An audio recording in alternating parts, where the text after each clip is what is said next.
Hey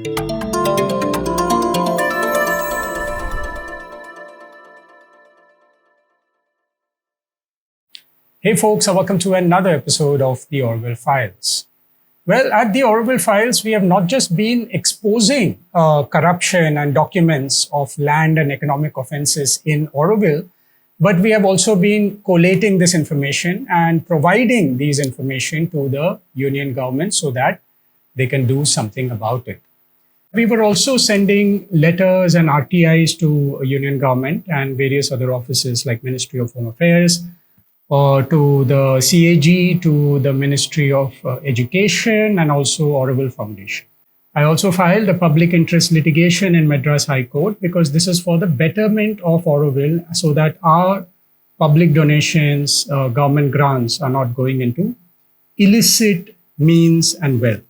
So I just sent a letter to the Government of India, Ministry of Home Affairs, to the President of India, and also to the Director of UNESCO, so that they are completely aware of what is happening in Auroville so that steps can be taken. So after the Enquiry Committee report of 2019, which was commissioned by the previous governing board chairman, that is Dr. Karan Singh, a lot of activities happened in Auroville, which was not in the eyes of the public. We were also following up with the government offices because we had complete what can we say? We had no faith in the Auroville institution. We had no faith in the Auroville working groups or the working committees, or not even the Auroville Foundation. So whatever I stated and whatever I deposed to the Enquiry Committee had around 675 pages of documents of corruption. And my mission was simply so that Auroville follows law of the land and proper administration so that all the money of public and government grants and donations are accounted for, and so that Auroville can follow the purpose for which it was founded. Now, the onus of doing this is completely on the Auroville Foundation since the enactment of the Auroville Foundation Act in 1988. At the onset, I would like to thank the good officers of the Ministry of Education for conducting the first ever internal audit of the Auroville Foundation since its establishment. Document number so and so. I would also like to highlight the following aberrations and updates from the Enquiry Committee report 2019, based on which this audit was conducted. Now, after the Enquiry Committee report was submitted to the Ministry of Education for action thereof, the Auroville working committees have been tirelessly striving to cover up this Enquiry Committee report since then. First, the internal audit report and the Enquiry Committee report and manipulation of accounts. Now, Auroville Foundation has around 34 trusts, and which has about 800 units functioning independently under this trust. This is what the internal audit report says. These findings of whatever they have given were limited in scope, and they did not audit all the trusts of Auroville, just few trusts in which they could get access to. So after the Enquiry Committee report was submitted, there were a lot of manipulations, as I said, and we have been following it. Suddenly, this report says that there are 800 units. So before the Enquiry Committee report, there were around 350 to 400 units. And then the pandemic happened, then the lockdown happened. The whole world is suffering. And now suddenly it is 800 units. Nonetheless, I'm not judging. Maybe it's all for the good. But let's go further. Now, following the retirement of the former chairman of the Auroville Foundation and its governing board, there was a void of administration in the Auroville Foundation. And the accused officer in the Enquiry Committee report of 2019 was made the acting secretary of Auroville. Now, during this period, a lot of account manipulations are alleged to have occurred. The CAG also has refrained from auditing the annual accounts of the fiscal years 2019-20 to 2021 due to these irregularities. Nonetheless, let us just say that even this is, not true, right? Yeah, but then the internal audit has also cited that there have been a lot of corrections with pen, with pencil, and white ink markers by the account staff of the foundation. As we know, Aurovilians are not normal people. I'm not saying that they're spiritually evolved, but they are, well, let us not take words about it. But there is a French Aurovilian who is also a journalist and who talks a lot about Hindutva and talks a lot about Congress when Congress is in power. Basically, you know how these people are. We call them the lobbyists. So there are people who are lobbyists in Auroville. Now, one of them, a French Aurovilian, goes to Ministry of Home Affairs, meets with the Home Secretary, meets with the Prime Minister's office, with the Secretary directly to the Prime Minister, with Minister of Education, and also the Director of National Investigative Agency. Now, why did he meet these people? Let's find out. He has sent a lot of emails to his buddies in Auroville. These are the oligarchs of Auroville. Yeah, these are the people who control the resident assembly. These are very nasty people from 1973, often revered as the pioneers of why did he meet all these officers? Well, to legitimize illegal businesses within the legal framework of Auroville. He himself sends emails to Aurovilians. He himself confesses that, I have met these officers and I have this list of people who have been blacklisted, and these are the allegations on them, including glider flying, on restricted government centers. So all these kind of things, he's just trying to lobby to get them back. At the same time, he's also doing other things. We'll find out soon. Now, what is the legal framework of Auroville and how is the modus operandi of legitimizing ill-gained wealth? Auroville Foundation emerged amidst conflicts between trusts and influential Aurovilians, which were vying for control, prompting the government to intervene with the Auroville Foundation Act in 1988. Now, despite the mother's vision of a unified trust, Auroville now comprises of 34 independent trusts engaged in commercial activities, often labeled in the name of Auroville, without following taxes or adhering to laws of the land for decades. However, this profiteering has resulted in glaring inequalities between the elite and the residents. Trustees are accused of exploiting legal loopholes, accumulating legal wealth through illicit means such as shell trusts, Benami property holdings, and the misappropriation of donations, and targeting individuals who speak against it. Despite the mother's directive against personal profit, these trustees engage in ventures aimed at personal gains, contravening her charter and fostering opacity in governance. Because whatever they do is not known by the residents of Auroville and it's not known by the public.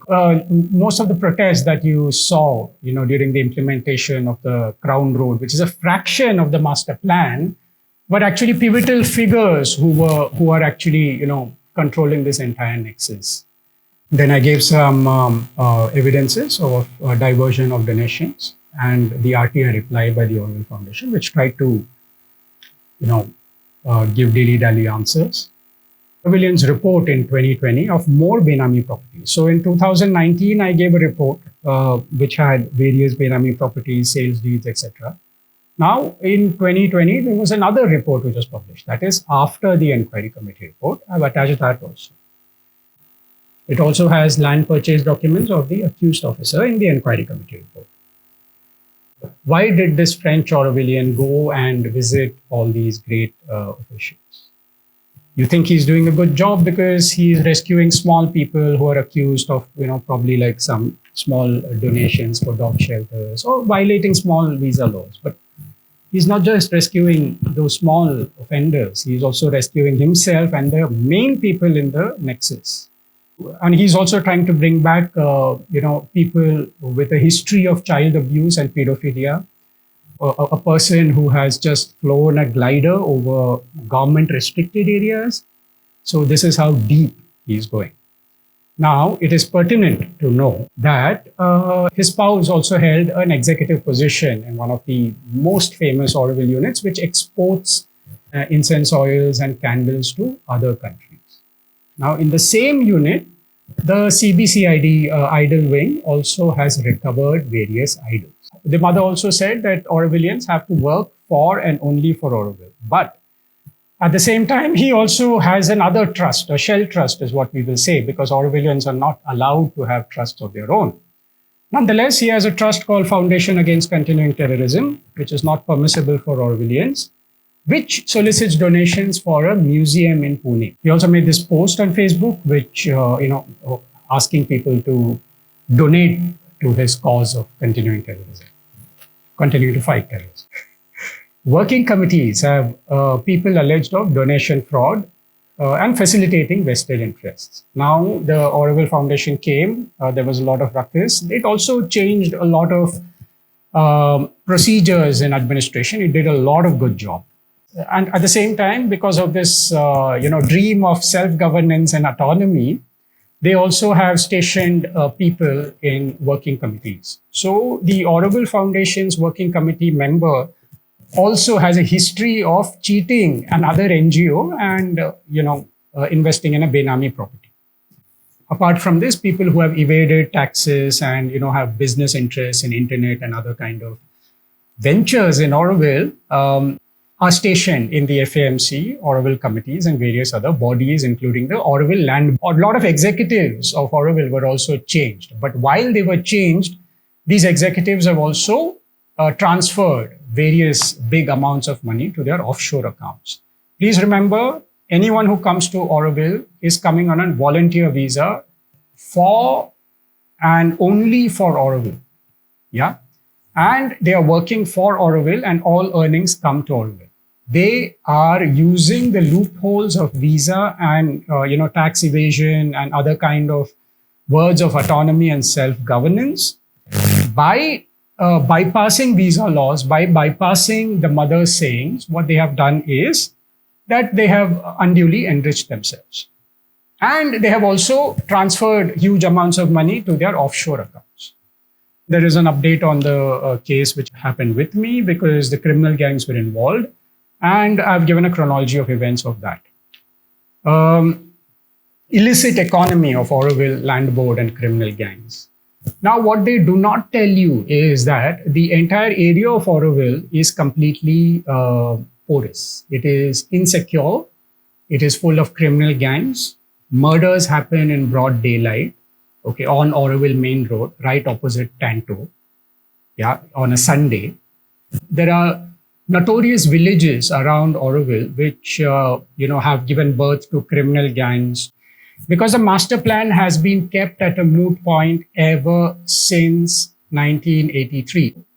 My case actually shows that there has been non-physical imposition of the ordinance, coupled with numerous land exchanges. And like this, various land exchanges is the way how they are making their own money and side pocket. Basically, there are groups of people who will be stationed in various committees like FAMC, Land Board, Working Committee, and even Auroville Foundation. And they will work in collusion to exchange lands and, manipulate documents and everything since 1973, 83, They never actually imposed Section 4 of the Auroville Foundation Act. At the same time, while they are exchanging lands, saying that it is not for Auroville, this is for Auroville, you would know that these are very prime location and prime properties, which are worth crores. And they are exchanging these lands with, basically nothing. Value is nothing. So where does the difference amount go? The difference amount goes to land brokers who are working in the Auroville Land Board. And this has been a practice since a long time. This is the modus operandi of making money in Auroville Land Board, who have connections with these criminal gangs, exchange properties, make fringe benefits, and invest back in Benami properties. This has been the modus operandi for so long. My case was just an example of it. Auroville Foundation has done a fantastic job. I am not saying it has not. But let us also see what all things that they have not done as well. Maybe it is under process. I'm not judging. I'm just telling you the information as it is. Central Information Commission. Opaque RTI responses. Changes in words and online websites. Now the CIC, Central Information Commission, before itself had admonished the Public Information Officer for inadequate responses and concealing information. It's not just me, various social activists have said this. They have recently just responded to over 45 RTI information requests dating back to around 2017.